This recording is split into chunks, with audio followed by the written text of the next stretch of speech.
Welcome to Scott Fox After 9.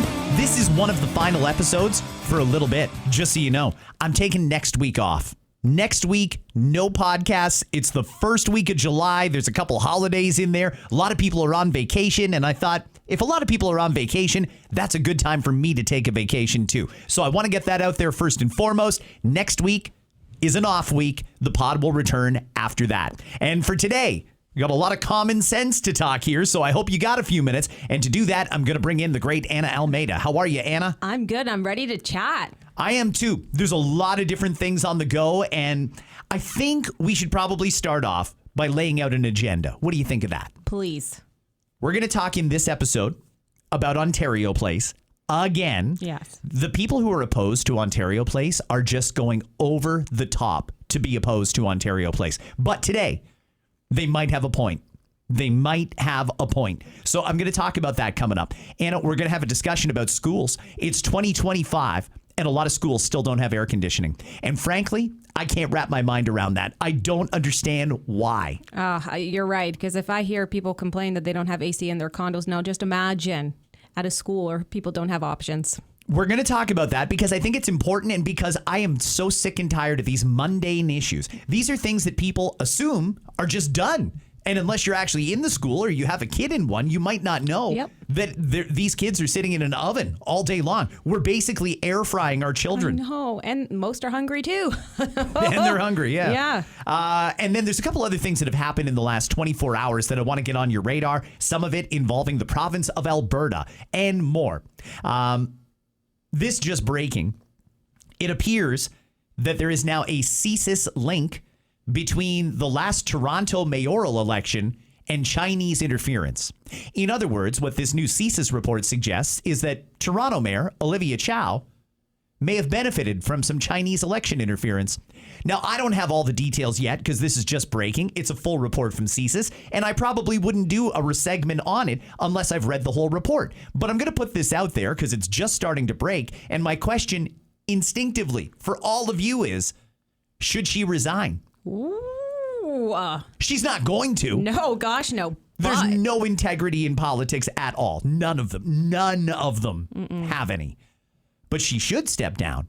If we find out we've got a mayor elected who is wildly unpopular, policies that people hate, and people can't even afford to live in Toronto anymore, then maybe this politician should look in the mirror and say, well, people don't like me and my policies aren't working. Toronto's a lawless city. I mean, so much crime. It's insane. Gosh, every day. And that falls at the footstep of the mayor.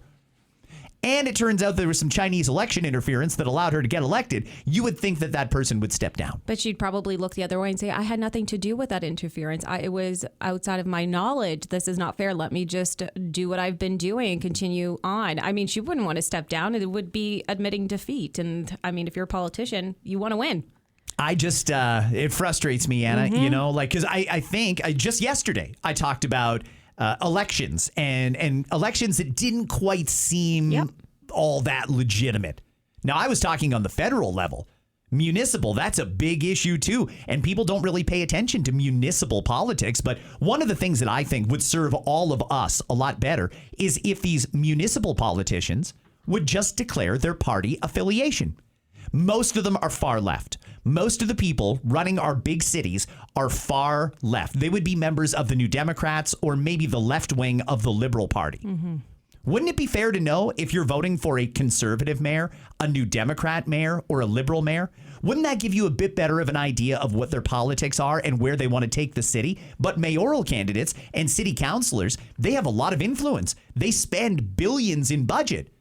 You never actually know what their political leanings are. You really just vote off of who seems the most popular by signs on the lawns. That's literally the truth, yeah. And you hope for the best. And then once they get in there, you're like, oh, this is not what I thought, which tends to be when it comes to politics in general. When you get them in office, you're like, well, this is just a kick in the ass, you know? Well, it is. I think that mayoral candidates should have to declare what their political ideology is. Makes sense. I would certainly do that if I were running for mayor, and maybe I will. Maybe I will. This isn't you saying that you're going to right now. No, this is me saying maybe I will. Maybe. Maybe, a hard maybe. But you know what? Oh, gosh damn it, you'd be freaking good. You want to see things change, Anna. It'll be quick, too. Real quick change. I mean, even when we talk on the podcast and I listen to your take on things, and then shortly after, similar situations come to be, like the interference with this candidate and like just different things like that. I find that they listen. Well, I don't want to make any accusations against Mayor Chow because, like I said, I haven't read the CSIS report. But it's out there suggesting there was election interference from China to get her elected. And frankly, I think that's unacceptable. If you were elected under a false premise, you should probably have to come back to the electorate and get that certified. In other words, have another election, which I don't think people in Toronto would be too upset about right now. There's a number of cities across Canada where they aren't quite loving the mayor that they got, and they didn't know who they were when they voted for them. So I think it's a red flaggy thing. I'm going to put it out there, but I'm going to move on from that. Let's go to yesterday. Quick history lesson for anybody who is outside of Ontario and hasn't heard. Right on the Toronto waterfront, we have a place called Ontario Place, and it's in Toronto, but it's owned and run by the province. Ontario Place wasn't doing very well. Through many, many years of government neglect and lack of interest and ambition, Ontario Place fell into a state of disrepair. North of Ontario Place is something called the Ontario Science Centre, a nice attraction. Many cities have a science center. They're real neat, especially for kids. It's a great school trip, things like that. Good place to go, maybe on summer vacation. Well, the province decided that they wanted to move the Science Centre to Ontario Place, build it into something nice and modern, and create a world-class attraction on the water. I think that was a great idea. I'll declare it right now. I support moving the Science Centre to Ontario Place and redeveloping it into a world-class attraction. That's my bias. I support this idea. However, now we're getting more details on this move. The Science Centre, the former one, the one to the north, is now closed. The province got a report done that said the roof is going to cave in imminently, and so they shut her down, and all of the exhibits are just on hold, either waiting to go out on tour or to move into the new permanent home at Ontario Place. Now, there's some folks who just don't like the premier and they don't like conservative politicians, and they're firmly opposed to moving the Science Centre to Ontario Place. They don't want Premier Ford to have a win, and it would be a win when it opens because it will be a nice attraction. I still think it's a good idea, but now that we get the details, I've got some serious concerns about how our tax dollars are being spent here. I'll give you some examples in just a sec. First off, here is the Infrastructure Minister of Ontario, Kinga Surman, with Premier Doug Ford, making an announcement about the new Ontario Place yesterday. Good afternoon. Thank you for joining us today. Since our government first announced our plan to rebuild Ontario Place in 2021, we've been working hard to reestablish the site as a world-class waterfront destination. After decades of neglect, this return is long overdue. When Premier Robarts first announced the opening of the park in 1970, he described it as an exciting place, just as Ontario is an exciting and dynamic province brimming with activity and vitality. These were fitting words for years during which Ontario thought big and built big. Under the leadership of Premier Ford, we are returning Ontario Place to the people by redeveloping it as a bigger and better waterfront destination with over 50 acres of public park space, open to everyone, completely free of charge all year long. The public realm design has been a work of art, and I want to thank the landing team, Infrastructure Ontario, and the Ministry of Infrastructure, who put their heart and soul into ensuring the final designs transform this space into a world-class landmark waterfront destination. With 5 distinct zones, the Forum, the Mainland, the Marina, the Water's Edge, and the Brigantine Cove, which will feature an Indigenous cultural pavilion designed in collaboration with First Nations and Indigenous groups. With its position on the Great Lakes, Ontario Place has always been a symbolic gateway between our home and the wider world. Today, at a time of economic uncertainty, attacks on our sovereignty, and need to redefine our place on the world stage, I am proud that our government is protecting Ontario by building on that legacy and restoring an iconic piece of our heritage. In addition to creating thousands of jobs and welcoming up to 6 million visitors a year, this site will be a major landmark and will strengthen pride in our great province. It will once again be worthy of the name Ontario Place. And so I'd like to thank Michael and the team at Land Inc., Heather and Ross and their team at Infrastructure Ontario, and the folks at the Ministry of Infrastructure, my former deputy Carleen Alexander, and currently Ali Vashkini and Michael Robertson. It's been one of the most memorable moments working with all of you. Thank you so much. It's now my pleasure to invite to the podium the Premier, Doug Ford. Before Doug comes in, so now we've gotten the background and how many people they say are going to go, and it's self-serving here. It's a lot of patting on the back. Everybody's congratulating each other. But hold on for just a second here, Anna, because I'm not sure that the congratulations is deserved at this point. Ooh. Again, I'm going to tell you why after we hear from Premier Doug Ford yesterday outside the new Ontario Place. Folks, today marks a big step forward in our plan to rebuild Ontario Place into a world-class, year-round, family-friendly destination. For years, this prime piece of Toronto's waterfront, which should have been a destination for visitors from across Ontario, was abandoned, neglected, ignored, and falling into disrepair. But that ends now.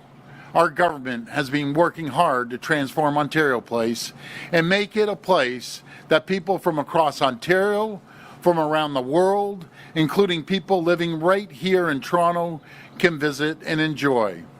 Today, I'm thrilled to unveil the final designs for the new Ontario Place public space. This space includes 50 acres of free public trails, expanded green space, playgrounds, interactive fountains, new beaches, event spaces, and an updated marina. You can see renderings of these spaces here today, with even more available to view online. This new Ontario Place will be an incredible destination for people living here in the city, looking to enjoy the scenery along the lakeshore, or spend a day at the beach. And it will welcome visitors from across the province and around the world, coming to see some of the great new attractions that will be on offer. It will be a destination for all of Ontario, while something for everyone. That includes a new state-of-the-art Ontario Science Centre, as well as Live Nation's revitalized year-round amphitheatre, and Therme Canada's family-friendly water park on the West Island, which will also include an additional beach and park space for the public to enjoy. You can just imagine people strolling along the shoreline at sunset, enjoy stunning beaches and wetlands, canoeing, boating, kayaking along our beautiful waters, and taking in concerts, markets, and festivals. This is going to be spectacular, something this country's never seen. We're also making it easier for people to get to Ontario Place by building a new, publicly owned, revenue-generating parking structure, which will be blended into the surrounding area with a landscape berm on the site of a current parking lot.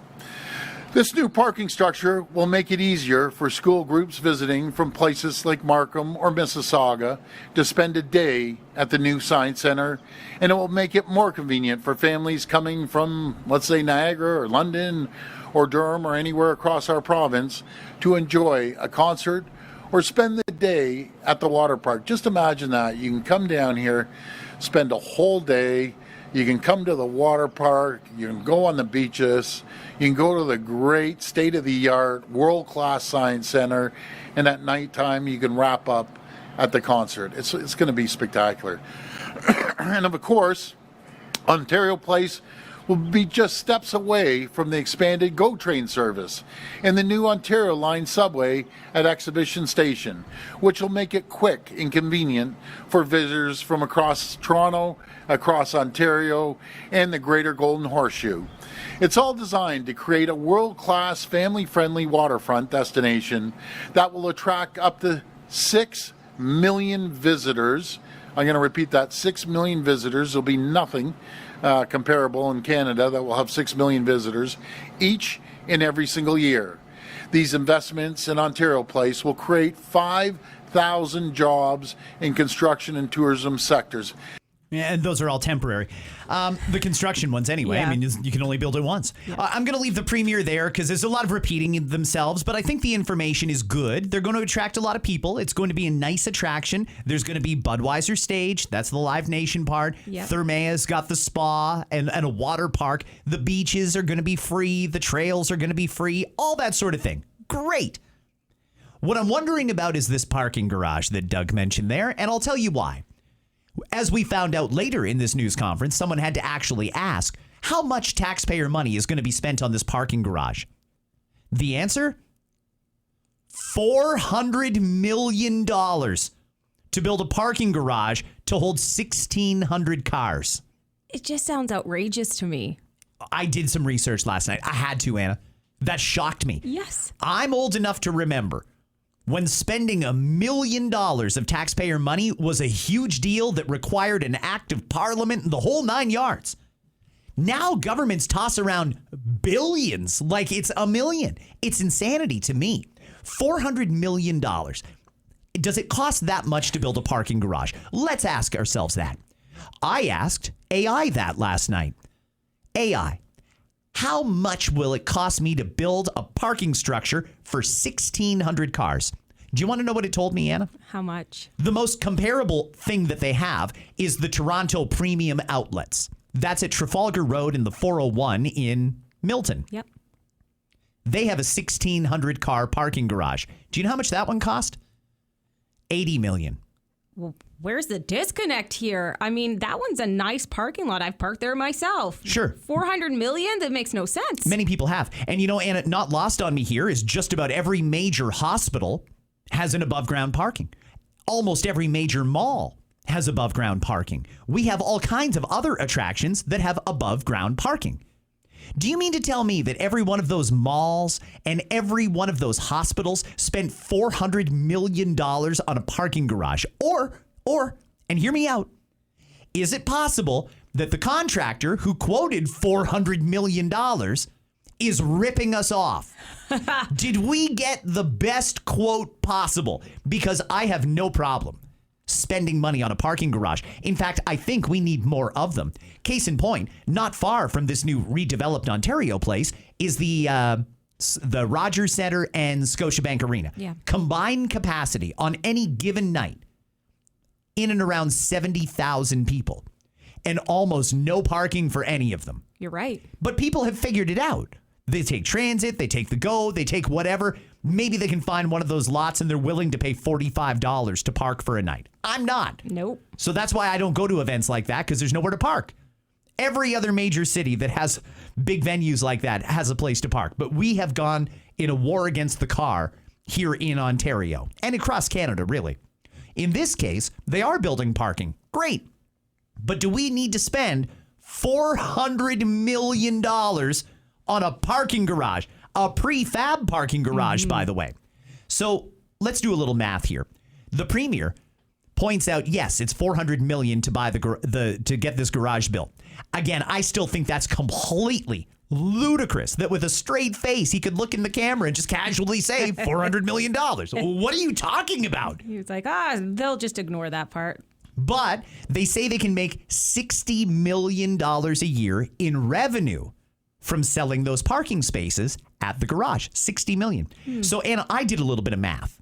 And this is math that anybody listening right now can do. Pick up your phone. Let's do a little math together. All right.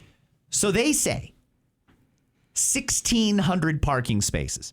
You know what? Let's be generous and assume some cars leave and new cars come in. Let's say they get 2,000 cars a day parked in that parking garage 365 days a year. That works out to $730,000. Now, the premier says he can generate $60 million a year selling those parking spaces. All right, well, what's 60 million divided by 730,000? Oh, dear. In order to meet the $60 million a year, it would need to be completely sold out, in excess of sold out, 365 days a year, and they would need to charge every car $82.19 to park. Yep. Now, I have a feeling they're not going to charge $82 to park at Ontario Place. That would just be ridiculous. But it's not going to be $10 a day either. No, it won't be. It'll be expensive. My point is, if he says it's going to be $60 million, did anybody check the math and run a smell test on it? Because it's just not possible. No. Even if you got $2,000 or 2,000 cars a day in there, it would cost $82 to park to hit that 60 million target. Who believes that? Well, It should be paid off in 8 years based on the Premier's numbers, but the Premier's numbers are completely pie in the sky ludicrous because we're not going to charge somebody $82 to park at Ontario Place. It's just a fantasy that's not going to happen. So we're paying probably 4 times more than we need to for this thing. The estimates on how much it's going to make, I'm going to suggest, are completely ludicrous. At what point do the people at Queen's Park say, maybe we've been taken for a ride here by the people who do up these estimates and the people who quoted us $400 million to build a parking garage, prefab, for $400 million. At what point do they reverse course and say, I think they're screwing us and we're going to not go through with this. We're going to put this back out there. Let's get some new bids. Let's get a quote in and around $80 to $100 million. If it costs private $80 million to build an above ground parking garage for 1,600 cars, maybe the government price is $100 million, not $400 million. What the hell is actually going on here? Somebody's getting rich. If we actually do this and pay somebody $400 million to build a parking garage that they swear we'll be able to pay off in 8 years, even though their numbers on revenue are completely off, we're nuts. There's just no respect for the taxpayer money if that's actually what's going to be allowed to happen here. yeah, I think they went about this the wrong way. I think they were hoping that this too would be swept under the rug, talk about it for a minute, then forgotten about because of everything, all these other amenities that are so beautiful and free and, new to us and making this a place where everybody can come. You forget about the $400 million to build a parking lot. That is outrageous to me. It's completely preposterous. And to me, it says, okay, maybe we're using this as a front. That's what we're spending it on. But really, some of that money is going to be used in other things that they're not talking about. Because let's see the outline. Let's see where all the money is being divided, how they're paying it off, where the materials are going. If this is how the bidding went, and this company decided this is what we need, I want to see it. Because he also talked about how the train is right there as well. So you're promoting this amazing parking lot, but you're saying, hey, but we also have this awesome train in case you don't want to park. And you know what? I mean, there are going to be people who take transit. It might be a stretch to suggest 2,000 cars a day are going to go through there 365 days a year. Their $60 million estimate for revenue is off. Yeah. $400 million to build it, way off. I don't understand. Did seriously nobody double check those numbers before they put them out yesterday? I wouldn't be surprised. Or maybe they were hoping that nobody would ask the question. It's an embarrassment, Anna. Honestly, though. I mean, the middle class is so squeezed right now, watching every penny. People have cut back on the amount of food they're eating, particularly the amount of healthy food options that they're eating, because money is so tight. And there goes our government just pissing away outrageous amounts of money. Do you know what that extra $300 million could do? A lot. Why on earth would we do this? I'm in support of the Science Center being moved to Ontario Place. I like this redevelopment. I've been the one cheering the government on, saying, good, this needed to be done. And I still think it needs to be done.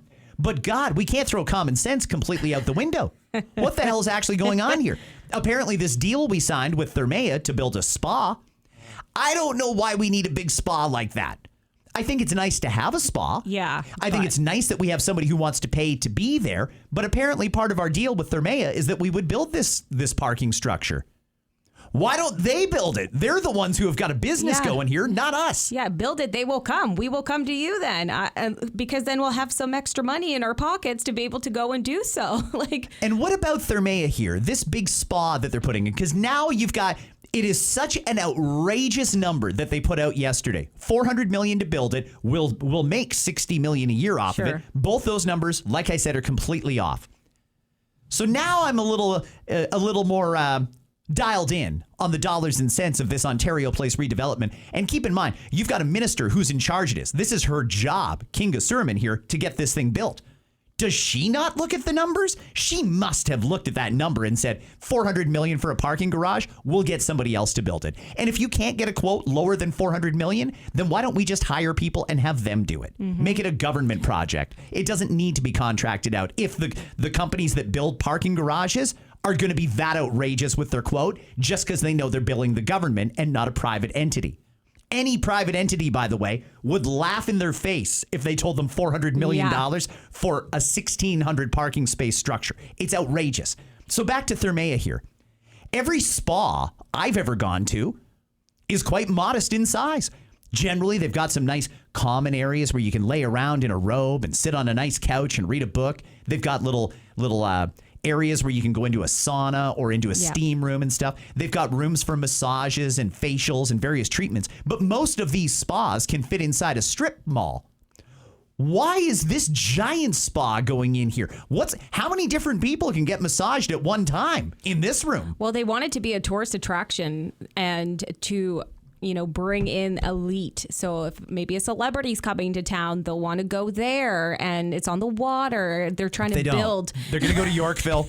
They're going to go to the spa in their nice fancy hotel, like Hotel X has got a beautiful spa. This is not going to attract the Kardashians or Leo DiCaprio or any of them. This is going to be just for people who want a spa treatment on the water. And that's fine. I don't care. They're not going to make the money that they're hoping to make back if that's the case. It seems like everybody has lost their mind on this project, even Thermea. Yeah. Like, what is the rent going to be there for you? And how many massages do you need to sell to afford that? I don't know that Thermea is going to see out this entire lease that they've got booked here. Yeah. Do we have a contingency plan for what goes in when they inevitably say, oh, shit, it costs too much money to be here? Yeah, because if you can't charge a certain, massages are wonderful, but I'm on a budget. We're all on a budget. So to me, I'm not going there to get a massage. If I'm going to go to this new location, because it is beautiful, I've seen the renderings, it's mostly I'm going to the free areas. Well, especially if I have to pay for parking. Well, I think everybody expects to pay for parking when they go out. Well, yes, but I'm sure it's not going to be as, well, it's Toronto. You expect expensive, but not when I know we've paid our tax dollars $400 million to get this done. These are adults that are supposed to be responsible with our money. Yeah. I'm so disappointed in the provincial government right now. Honest to God, did they not laugh out loud when they saw that quote? Because that's what I would do. I'd call that contractor in there, sit him across from the premier and say, why are you trying to rip the taxpayers off? You know it's not $400 million to build this project. You're gouging us. If the Toronto Premium Outlets can get the exact same thing built for $80 million, who the hell do you think you are coming in here charging us $400 million? Mm-hmm. Seriously, honest to God question. This is madness. I'm all for redeveloping Ontario Place, but God, we got to be responsible about this and treat it like a business. We can't be losing money on this. That's part of the point of doing this. We can't lose money on it. If Thermea pulls the plug and says, Jesus, turns out we'd have to charge $1,000 per facial just to stay here, then I guess it's not going to work. Then what's going to go in there besides a spa? Yeah. Is there another big, massive spa company that'll take their place? We have to think about these things, and it seems like nobody has got their eye on the prize. There's an entire ministry dedicated to this, and it seems like nobody has got any control over the cost. Well, in that press conference, everybody's just patting themselves on the back. What a great job, missing the point when everybody is struggling so hard, and they're like, oh, this is amazing. This is how much it's going to be for this. And oh my gosh, just read the room. It's completely tone deaf. And you know what? I can't possibly be the only person who's done the math. Not when there's an entire ministry that's supposed to look after this. You know, Premier Ford, again, I still support the idea of doing this, but wow, you've got to be more responsible with people's money. It is just too rough right now for the middle class. He's acknowledged it himself, how much people are struggling. And he wants to go out and blow $400 million on this? We need it, but shop around. And if you can't find a contractor who's willing to build it for under $100 million, then just hire people and buy the steel and we'll build it. Yeah, no doubt. But there will be contractors. People are hurting right now. They will come and meet you at the level that you need in order to get it done because they need work. We need to survive. So when you're taking our money and spending it on needless things like this, it's frustrating. Not needless. We need it. We need it, but not for that cost. I would make a point not to park there just because. But I'm like that type of person. I'm spiteful. However, I do want to see it be successful. The Science Center, I think it's amazing that it's going to be a new location. I love that it's all in one area. The spa will be there too. If I have a kid and he's at the Science Center at a camp, I can go get a facial, whatever. But there has to be better crunching of numbers to make it make sense for everybody. It just seems like this was all done by a bunch of people that have no idea how business works or how dollars and cents are added up. It's maddening. But anyway, before I start sounding too much like a broken record, a couple other topics. Let's talk about schools. Very, very hot the last couple of days. Everyone understands that. And it's a little disappointing and opportunistic that people like Bonnie Crombie, Liberal leader of Ontario, chose these 2 days to flag an issue that is a serious issue, but nobody can take Bonnie seriously when she waits till the hottest day of the year to bring it up. There are still schools in Ontario that don't have air conditioning. And for some schools, they're very, very old. The thought of retrofitting these old buildings to put in modern day HVAC is simply not an option, or it would be so expensive it doesn't make sense. Well, to me, that doesn't mean we give up and say no air conditioning. It means we have to find other solutions. Do you remember during COVID when the government was just throwing away money hand over fist? As fast as they could throw it out the door, they were doing it. And they bought these portable air filters for every classroom, and businesses had to buy them for their workplaces. People were buying these air filters as if that was going to stop COVID-19. You remember this? I do. And it didn't make a difference for some. Well, maybe it did, maybe it didn't. I don't know. But it shows that the government is at least aware of the fact that there are portable options that could be dropped in schools. Yes. So with that in mind, if we have old schools and we can't upgrade the HVAC system to put in modern day air conditioning, why don't we just buy portable units? And I decided, I'm going to do a little math here. I'm going to do the hard work on behalf of the Ministry of Education and on behalf of the provincial government, because apparently it's crazy season at Queen's Park and nobody is watching the money. Yeah. So I thought, what can I do that's good value that would solve this problem? And no bull. I remember talking about this more than 10 years ago when Kathleen Wynne was the Premier of Ontario. Even back then, it was scandalous that there are still some schools that don't have air conditioning. I don't know how much progress has been made, but the fact that it's 2025 and this is still an issue, to the point where parents over the last couple of days were actually keeping their kids home rather than sending them to school where they should be, simply because it's so hot and the school has no contingency plan. The government will point out school boards have budgets for this. They have budgets for it. Boards will say we don't have enough money. And I don't exactly know who's lying here or who's that bad with budgeting. But Yes. Just an ounce of common sense and practicality can solve this problem. So I went on Amazon. All right. Reliable. A 1,000 BTU portable air conditioning unit with remote control. These are plug and play. Yep. You get it, you plug it in, you tell it what temperature to cool the room to, and it does it. Now, one of these units per classroom is what I'm thinking, although these units can cool entire condo units, like 500-600 square feet. I can attest to that because I had exactly this for my 2-bedroom and it worked beautifully. These units are very, very cool. Yeah. 1,000 BTUs. It's portable. It's got an air conditioner. It lights up neon. I'm sure kids would like it. And it seems to pump out a lot of cold air. Yeah. $163. Not bad, man. That's a good price. Now, with tax, because we got to pay tax, $185. Let's say there's even a tariff on top of that. $200 per unit. I don't know if the government of Ontario has a Prime membership, but they could even be delivered tomorrow, Anna. Amazing. Tomorrow. Last couple days of school. $200 per classroom, delivered tomorrow. You could do, let's say the school has 20 classrooms. Yes. What are we at, $4,000? That's it. It would cost $4,000 to get an entire school air conditioning. $4,000 each classroom, all 20 of them. Get a portable air conditioning unit, plug it in, bam, everybody's got cold air. Problem solved. Why haven't we done that? Well, what the hell is going on? I don't know. And again, to your point, waiting till these very hot days that we knew were coming to then say, what is the strategy here? We need to come up with a plan. You should have had a plan in place. This is a great alternative. If you can't, put a new a new air conditioning system into the schools. It's affordable for the most part. And there is a budget. Like you said, who's telling the truth? We don't know. But there should be money allocated to something like this to get it done. If the AC is on in the library, like, my goodness, think ahead and say, hey, maybe we need to figure out a way to keep our children cool so they can get their education. They're lucky that these were the last few days of school, so they don't have to really think about it. This is only going to be top of mind now for this week, and then it's summer vacation, and then they'll back to next year, and we'll have the same conversation. In September, we'll have the same conversation because we know it's going to be a hot September because it was a late start to summer this year. Let me read you a note that I got this morning from someone who wishes to remain anonymous. Hey, Scott, the AC in schools issue. It's not as cut and dried as you think.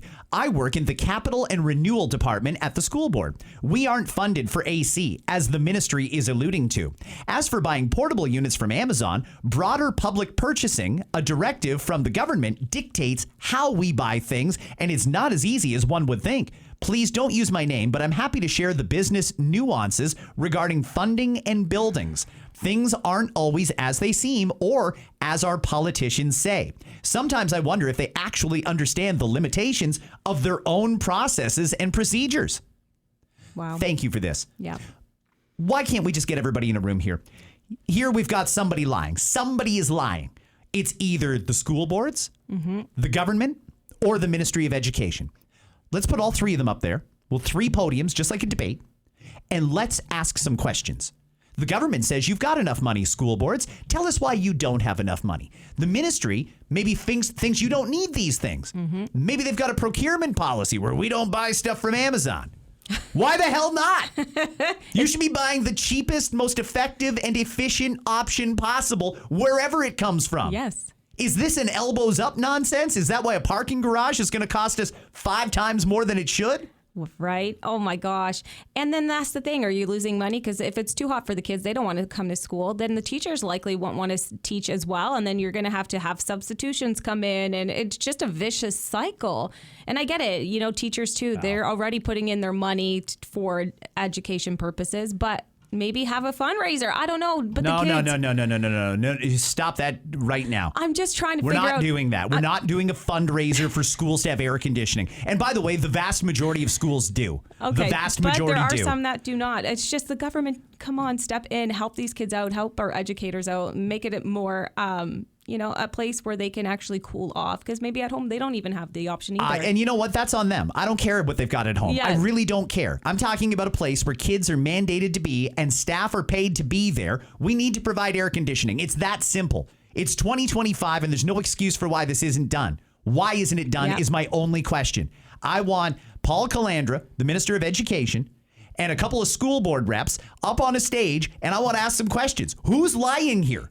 Because if you could do 20 classrooms for $4,000 and have them delivered tomorrow, what are we arguing over when you're going to spend $400 million to build a parking garage? What are we arguing about here? Give them the money. If the schools say, we don't even have $4,000 extra dollars. We'll hear that likely. I find that hard to believe. I really find it hard to believe that school boards are running at peak economic efficiency. I just don't believe that they are. Give me their budget and a red pen and I'll save you millions. Oh my gosh. Let alone $4,000. I'd love to see you ask them those questions, but I'd also like to see you take charge in that way and see how it can get done and be like, I told you. But at what point? I told you. What point? I thought Doug was the guy to do this, and maybe he still is. I don't know. Maybe this is all news to him. Maybe he has no idea that there's still schools that don't have AC and how simple and easy it could be to solve the problem. I don't know. Maybe he doesn't know that the procurement procedures in Ontario are restrictive and they prevent schools from finding a simple solution like I just proposed. By the way, that was off the top of my head. It was a great one, though. If we sat down and thought about it, I'm sure we could come up with a better idea. But maybe everybody needs to hear each other out here and come up with a solution. Because one thing people are sick of is hearing that there's no possible solution or that the only solution is to overspend by millions. Yeah. And you know that that's how the government works. Yeah. I'm suggesting a $163 1,000 BTU portable air conditioning unit, one for every classroom that needs air conditioning. That's fairly straightforward. Knowing the government, they'll insist on buying ones that cost $10,000 each and won't be delivered for 4 years. Legitimately, though. That's how government seems to work. Yeah. And it's sick. They want us to forget about the real issue at hand, and they'll just, we're going to get it. It's coming. We spent this much. No, we need it now. We need it now. Here's the cost-effective way to do it and get her done. Yesterday, I talked quite a bit about Prime Minister Carney being over in the UK, over in Europe. He's trying to make us join the European Union, in case anyone isn't sure. And that's because he's a European, and he really exploited the situation with America. You know, I watched some of his news conference again yesterday, Anna, and one of the things that came out of that is he really doesn't seem interested in getting a deal done with the Americans to get the tariffs off. It seems like this is basically a gift from Donald Trump because now he can put us over with Europe, which is what he wanted to do anyway. Now, the biggest problem being there's an entire ocean in the way. Yeah. It's not going to be easy for us to be part of the European Union. And nor do I think that that's what the vast majority of Canadians want anyway. It just doesn't make sense. And, you know, I can't even say the word. It just doesn't make sense. And I'm frustrated is basically what I'm trying to say. That's right. Yeah. So the Prime Minister is doing a number of interviews over there, and he's basically alluding to that's his plan. He wants Canada to be part of Europe and as far away from America metaphorically as possible. Let me play for you just a little bit of an interview that he did yesterday with CNN. Listen to this. Is pulling back.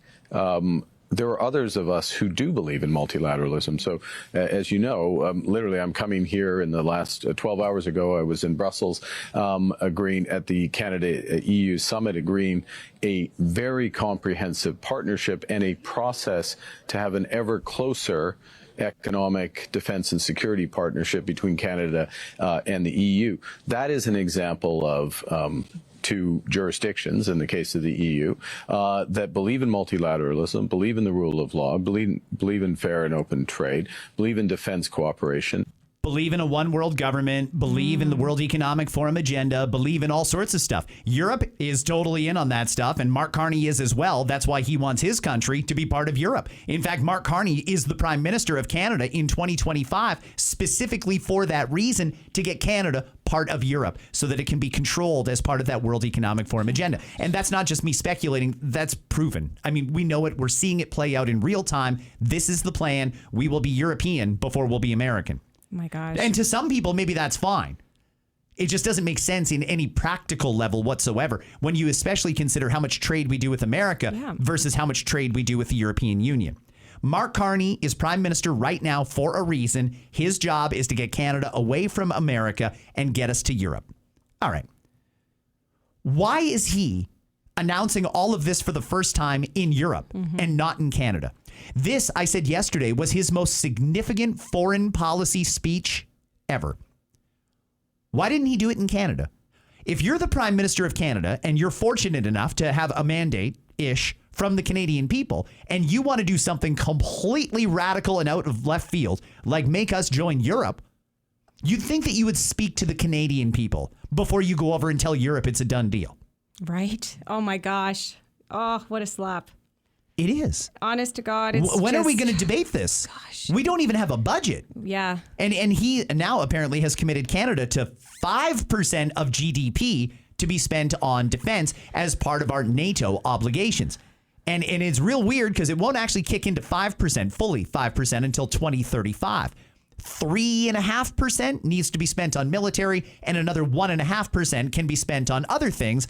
Canada is going to count all sorts of stuff that has nothing to do with the military as part of our defense spending to get us up there. For example, money that Canada spends on climate change, they're going to say that's part of our NATO defense spending because we're at war with climate change. Okay. It's an accounting trick. Yes. I don't know that it's actually going to make anyone happy or think that we're doing our part, but either way, that's what the Prime Minister is doing. Again, my question, though, is if we're going to have this massive groundbreaking shift in our foreign policy and our priorities going forward, why would you not announce this to the Canadian people first? This is a speech that should have been done in prime time to the Canadian people. It should have been done in front of the Parliament buildings or from the Prime Minister's office. This is a major change of Canadian policy, and he's not even announcing it to us. He's over there telling them we're in. Yeah. We're not in. We didn't even discuss it.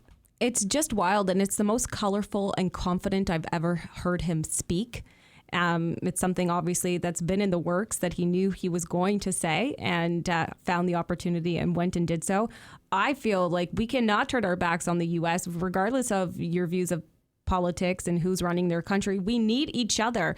And it's nice to have the allies in Europe. We need that security as well, but not to the extent where we're ruining relationships where we share borders. Don't they see what happens when countries like that, start feuding? Starts off small and then it grows bigger. No, we cannot have that. We need to get these tariffs under control, make the deal that you've been dragging your feet now for some time, get it done, make us happy. We need help. Get back to Canada and start doing the job that we need you to do here at home so we can start to breathe a little better. I don't want to hear that you're excited to go out for dinner and you're doing this and doing that. I want you back here. I want you to put food on my table. I need money. I need to breathe. We need success. That's why you are in office.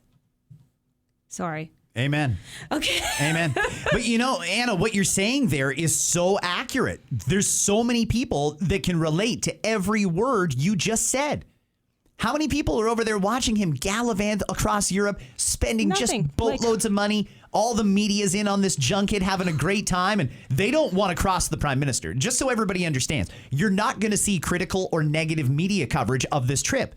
People might watch the news right now and think, well, the reporters seem okay with it, and Carney seems excited about it. I guess there's no point in me getting mad about it. Well, they've been chosen to be there. They've been chosen to be there, and they understand full well if you don't give complimentary coverage of the prime minister, you will not be invited back, or you will not be selected for questions in the future. That's one of the ways that the media gets controlled by government.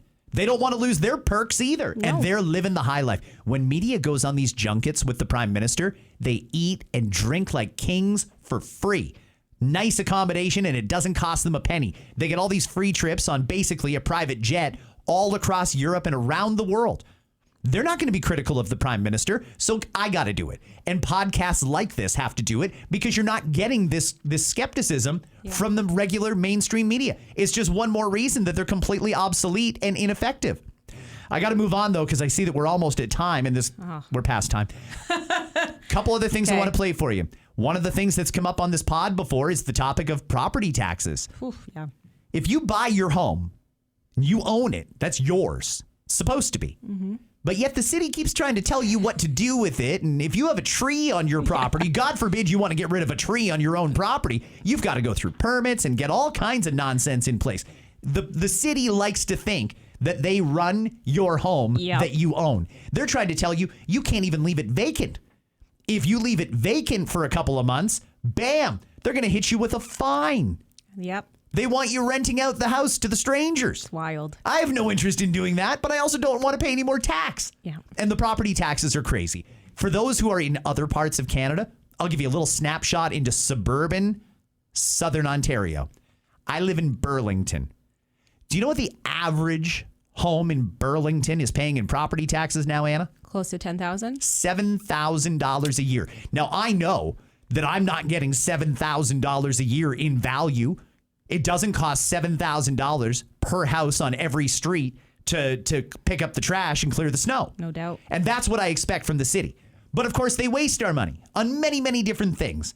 Everything from transit to excessive community centers, and the list goes on. Libraries, as far as the eye can see. They aren't really spending our money all that appropriately. But back to something I said earlier, a lot of people don't even know that their mayor and their city councilors are far left. They believe in that sort of nonsense, and they think it's totally appropriate to raise your taxes so that they can buy whatever they want to buy, and there's always a little padding and kickback in it for them, too. In Florida, the complete opposite. Here is Florida Governor Ron DeSantis talking about property taxes once again. I want property tax relief more than anything, and so that's what we're going to deliver. I mean, if you own your home and that's like your primary residence and you have a homestead and everything like that, I don't see how government has the right to keep asking you to pony up infinitum to just pay rent to them to just live on the property that you supposedly own. If it's private property, that means you own it free and clear of the government. And I think for too long, we've just allowed some of these local governments, and maybe not as much here, I don't know, but in other parts of the state, massive expansion of local government budgets because property values rise and they just get all this money flowing in. And that's kind of turned into a gravy train. But if you have a home and all of a sudden they're saying it's worth so much more, even with homestead, you still pay more, and that's tough for a lot of people. And so wouldn't it be great, free state of Florida means no income tax and you own your own home without them being able to hit you up for property tax? That's where it's going in Florida. Here. When you break it down like that in such simple terms, it makes complete sense. Why are we paying you to rent what we own? It just doesn't make any sense. And it just keeps getting higher. If we could actually keep that money per year, the difference it would make, it would be life-changing for some. Mm-hmm. I know. Wow. I know.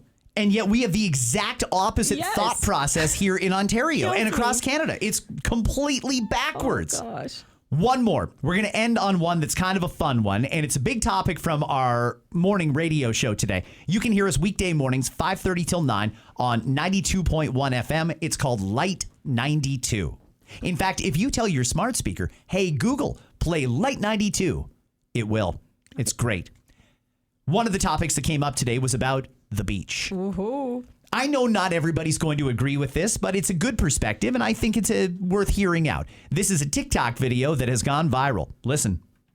I'm sorry, but why are we wearing literal thongs walking around the beach? I just think it's so gross if you're wearing that at a public beach where there are families and children present. It's not the fact that you don't look good. It's not the fact that you shouldn't wear that. If you're going to, an adult resort, all-inclusive, somewhere with, your husband or your friends or whatever, wear that. Cool, okay? But now if you're, in public where there's families and little kids, why are we wearing that? That's... Why? I don't know why in front of little children you are wearing, a micro bikini that, why? One wave, it's gone. I get it. You're confident. You want to look good. You are proud of your body. Okay, cool. I'm not saying you can't wear them. I'm not saying you shouldn't wear them. I'm just saying... know the setting of which you should wear them. Would you wear one in front of your parents is my question. Would you wear one in front of your family? Because if your answer is no, then why are you doing that in front of other families and little kids? Well, you know what? Hey, I don't own a thong bikini, mostly because I'm not confident enough to wear one. If I felt confident enough to wear one, there's a time and place. I'm not going to the beach with my best friends and their kids in a thong bikini. I'm not wearing that in front of my parents. If I had a boyfriend, common sense, I would not wear that in front of my boyfriend. I feel in front of his family. I just feel like these bikinis have gotten smaller. The material has gotten smaller. A little is left to the imagination. That goes for Speedos too. I don't want to see your banana hammock out there either. But I agree with her. I don't think that's a good take at all. Really? You think this is okay? No. I do agree that there is a time and place. Time and place. I think that we should all be sensitive to other people as well. Yeah. If we're going to the beach, we want to enjoy the beach. Exactly. And it's not just the attire that you wear to the beach. It's everything from what you're wearing to how loud you're blasting your music to the food you're bringing, the whole 9 yards. If there's other people there, you need to be considerate of other people. Now, fortunately, we are surrounded by beaches around here. They're everywhere. If you just look, there are beaches everywhere. I don't understand why we don't have more adults-only beaches. And by adults-only, I mean, if you want to tan topless, go for it. If you want to wear a thong bikini, go for it. If you want to do whatever, play your music, have a barbecue, do whatever you want. I'm totally okay with that at adults-only beaches. Yes. Going to a public beach where there's kids around, and I get it. Kids know what bums are. They understand. Kids know what boobs are. I understand. But those bikinis they really sexualize the individual. And I don't know that we need to do that in front of families at the beach. Now, you said, I don't want to see your banana hammock, meaning you don't want to see the outline of my penis. Is that right? Yeah, and and I don't want to see the outline of your tits. Honest to God, it's But consideration. Nobody questions you wearing whatever bra top you want. Nobody does. So I think it's completely unreasonable for people to judge the Speedo. The Speedo, no, I'll tell you, the Speedo covers everything. This is coming from a guy who would never wear one. Okay. I don't have the body for it. But it's two different things. It's apples to oranges. This woman here is being critical of bikinis that are meant to be sexual. It's sexualized because it is that revealing. Nobody needs tan lines right down to everything but the asshole. Well, yeah. Nobody does. And they're very much high-waisted, these bikinis now, too. It's wild how everything is able to stay in the little felt that is there. You know, if you want to wear a bikini because you've got a rockin' body, even if you don't have a rockin' body, but you're proud of what you've got, good for you. But again, time and a place. I like the analogy you use. If I wouldn't wear it in front of my boyfriend's parents, then I'm not wearing it in front of other people's kids or families or what have you. If we did have an adults-only beach, and I do think we need a lot more of them. We've got so much beach area around here. Yeah, I think that would be good. In fact, I think adults-only beaches in the summer could replace nightclubs, set up bars, set up restaurants, make it a real fun outing. Do you remember Barangas by the beach? That used to be a great time. Nobody ever went in the water, but it was basically a club on the beach. We need more of that for people who want to do this. Now, as far as going to your local public pool or going to the beach in basically a thong, sure you can.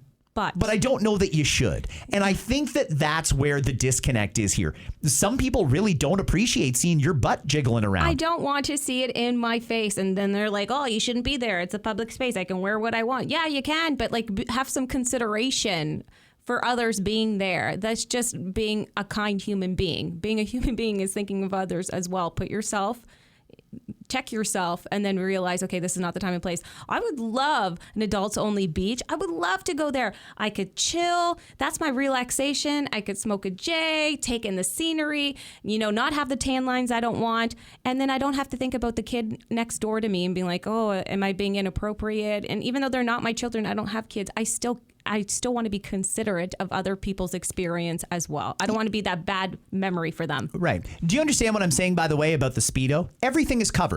I get that you can see the whole midriff and you can see all of the legs, but all the private parts, butt and penis, are covered. I mean, if you don't like seeing the outline of somebody's penis, okay, but you know what? Maybe some people don't like seeing a camel toe. Oh, no doubt. I don't want to see that either. But nobody's going to judge a woman for having a camel toe. No one's going to judge a woman for having big breasts that happen to stand out in a bikini top. Nobody does that. But there's still an attack on men in Speedos, and I think the guys should be, as long as you're covered, you should be allowed to be beach ready. I know, but women are judged. By who? By other women. We are the worst. That's a woman thing. I know, but we are the worst critics. That's the sad part. We are so mean to each other. But at the same time, you have to be considerate of your surroundings. You know what I mean? And if there's a particular park there, a beach that is family friendly, I mean, don't wear the see-through bikini and go down to that beach and then gallivant like you're a lifeguard trying to rescue somebody in the water. I don't want to see any of that. I don't care about your Instagram reels. I know that everybody's trying to get content now. It's just too much for me. But we do judge each other on that. And then somebody else, it's like, I can't look away. I can't help it. I mean, like if it's there, I'm like, oh, you can't look away. And the kids too. I don't know. That's just my opinion. And two, with the banana hammock, it's just a fun word to say. And on that, we'll say, have yourselves a great hump day, everybody. Yes. We will be back with a new episode of Scott Fox After 9 tomorrow. Today, I leave you, as always, with the great sounds of Pat, James, and the whole truth. This is about 10 more seconds of Hey Now. It's available on Spotify if you want to download it. Have a great day. We'll see you tomorrow.